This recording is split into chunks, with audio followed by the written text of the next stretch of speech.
அத்தியாயம். அந்த அத்தியாயத்தினுடைய மெயின் டாபிக் என்ன? பிஸ்மில்லாஹிர் ரஹ்மானிர் ரஹீம், அல்ஹம்துலில்லாஹி ரப்பில் ஆலமீன். புகழ் அனைத்தும் அகிலத்தை படைத்து பரிபாலிக்கிற அல்லாஹுக்கே உரியது. அர் ரஹ்மான் அவன் அன்பானவன், அர் ரஹீம் அவன் அருளாளவன், மாலிகி யௌமித்தீன் அவன் இறுதி தீர்ப்பு நாளின் அதிபதி. ஈயாக்க நஅபுது இறைவா உன்னையே நாங்கள் வணங்குகிறோம், வையாக்க நஸ்தஈன் உன்னிடத்திலேயே நாங்கள் உதவி கேட்கிறோம். அதுக்கு அடுத்து என்னங்க?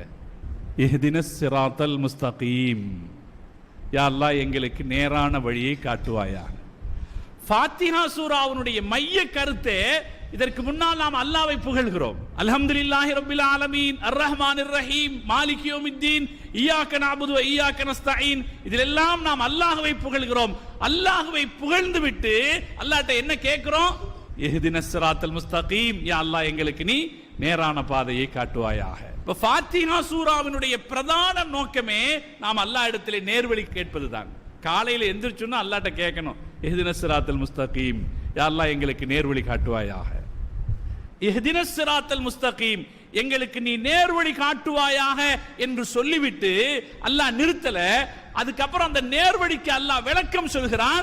சிராத்தல் லதீன அன்அம்த அலைஹிம், யா அல்லாஹ் நீ யாருக்கு அருள் செய்தாயோ அவர்களுடைய வழியை எங்களுக்கு காட்டுவாயாக. கைரில் மக்தூபி அலைஹிம், உன்னுடைய கோபத்திற்கு ஆளானவர்களுடைய வழி அல்ல. வலல்லாலீன், வழி தவறியவர்களுடைய வழி அல்ல. இப்போ மூணு விஷயம். எங்களுக்கு நீ நேர்வழி காட்டணும். யாருடைய வழி? உன்னுடைய அருளை பெற்றவர்களுடைய வழி. யாருடைய வழி அல்ல? உன்னுடைய கோபத்தை பெற்றவர்களுடைய வழி அல்ல, வழிதவறி சென்றவர்களுடைய வழி அல்ல. திருக்குர்ஆனுடைய அறிஞர்கள் சொல்வார்கள், வரலாற்றுக்கு என்ன முக்கியத்துவம் இருக்கிறது என்பதை இந்த வாசகங்கள் நமக்கு உணர்த்துகிறது. நாம் நேர்வழி வேண்டும் என்கிற போது, அது அல்லாஹ்வுடைய அருளை பெற்றவருடைய வழியாக இருக்க வேண்டும் என்கிற போது சமுதாயத்தின் கடமை என்னவாகிறது?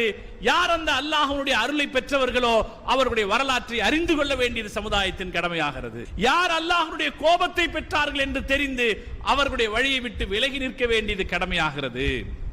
யார் வழிதவறி சென்றார்கள் என்று அறிந்து அவர்களுடைய பாதையை விட்டு விலகி நிற்க வேண்டியது கடமையாகதா இல்லைங்களா?